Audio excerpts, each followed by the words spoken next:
Perverdigar, düşüney hayatның qısqılıqını, külürümnің sanaqlıq qalğanlıqını, bilip qalay ömürnің ötkünçi ikenlikini.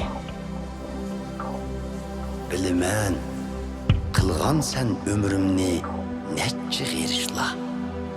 Uzun emasdur hayat yolum, senin aldığında birla tınıqdır. İnsanların ömrü pakatla. Saydek yokuludu. İnsanların ecirleri, bihududur ulanın aldırap teneşleri. Baylık yığar, lekin bilmez ula. Baylıklarının kimlerge kalıdığanlıkını. Ey Perverdigar, nimini kütey emri, ümidim fakat sen dili kaldı.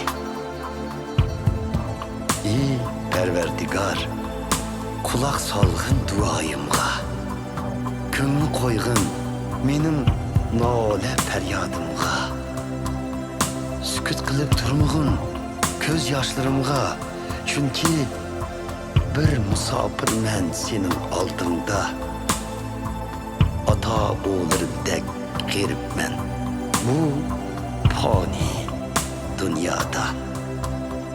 Gazap bilen karımığın mama, ölümdün burun çömüley şatlıkka.